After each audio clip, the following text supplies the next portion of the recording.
রাজধানীর মিরপুরে নিচের বাসায় মিলল একজন শিক্ষিকার মরদেহ।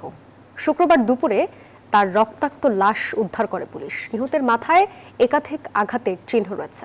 আর পাশেই পাওয়া গেছে একটি রক্তমাখা হাতুড়ি। পুলিশের ধারণা পরিকল্পিতভাবে তাকে হত্যা করা হয়েছে।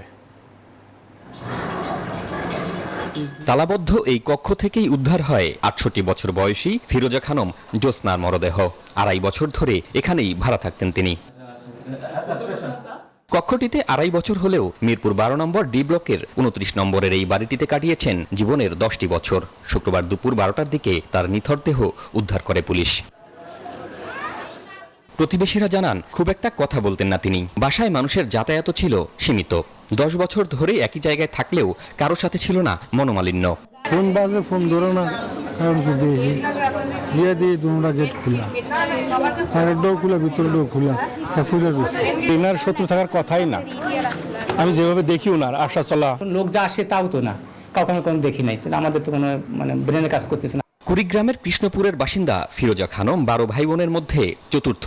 ২৩ বছর আগে ডিভোর্সের পর স্বামী সন্তানহীন একাকী জীবন কাটে তার। আশ্চর্যের বিষয়, দীর্ঘ ২ যুগ ধরে পরিবারের কারো সাথে যোগাযোগ রাখেননি তিনি। বিষয়টি নিয়ে কথা বলতে চাননি ভাই নাজমুল আলম। ঘটনাটা যেহেতু আইনগতভাবে যাচ্ছে, ওনারা দেখুক, দেখার পরে ওনারাই ইনভেস্টিগেশন করে বের করুক কি ঘটনাটা। ক্রাইম সিন ইউনিটের প্রাথমিক তদন্তে নিহতের মাথায় একাধিক আঘাতের চিহ্ন পাওয়া গেছে। লাশের পাশেই পড়েছিল রক্তমাখা হাতুড়ি, মোবাইল ও $১.৫ লক্ষ টাকা। ঘরের পরিবেশ ও আলামত দেখে পরিকল্পিত হত্যাকাণ্ড বলে ধারণা করছে পুলিশ।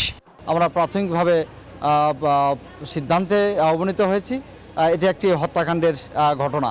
মাথায় 2টা আঘাতের চিহ্ন আছে, 53 আঘাত, একটা হাতুড়ি, এটা আমরা হাতুড়ি সহ কিছু আলামত আমরা পেয়েছি। এটা নিবিড় তদন্ত এটা অব্যাহত থাকবে।